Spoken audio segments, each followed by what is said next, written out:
आत्मिक ज्ञान। नमः शिवाय। आत्मा किस तरह इंसान को अपने वश में करे रहती, कर्मेंद्र ज्ञानेंद्रियों को सुख देती है।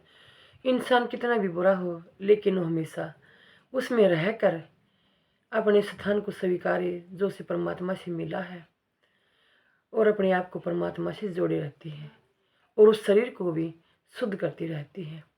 और एक दिन उन कर्मेंद्र ज्ञानेंद्रियों के जरिए उन कानों से उसको किस तरह सुख का स्मरण कराती है और किस तरह अपने भगवान परमात्मा से दाता विधाता से जोड़ देती है और उनकी दर्शन करा देती है।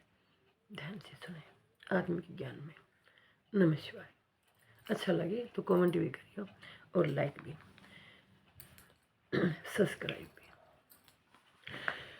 आत्मा ही तो एक ऐसी होती है जो हमें परमात्मा से जोड़े रखती है।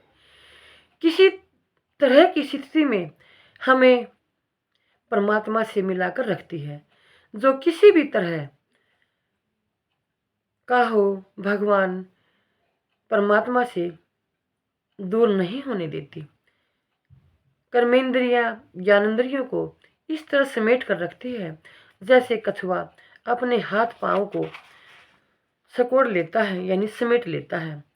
और जैसे भी परिस्थिति, चाहे किसी भी तरह की परिस्थिति का समय क्यों न हो, और जैसे भी परिस्थिति का समय खत्म हो जाता है, ठीक उसी तरह आत्मा भी हमारे अपने आप को यानी हमको थाम लेती है और भगवान यानी उस परमात्मा का स्मरण हमें करा देती है।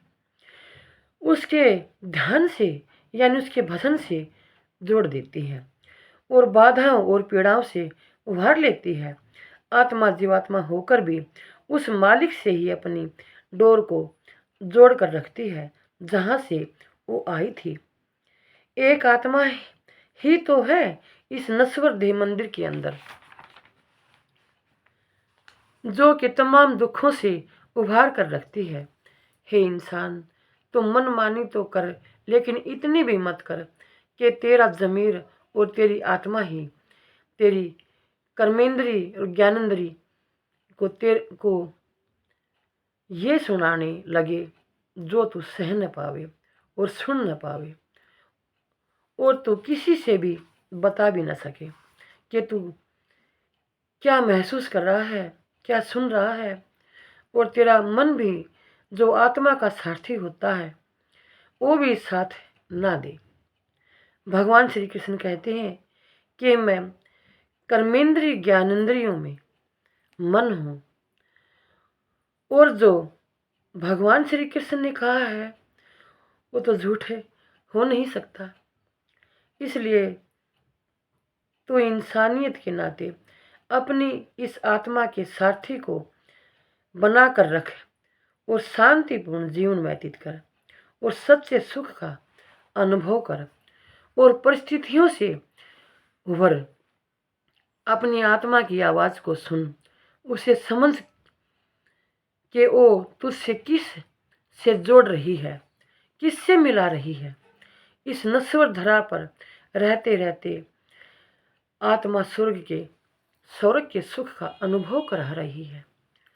शांति, धैर्य और सहानुभूति रख, यही तप है।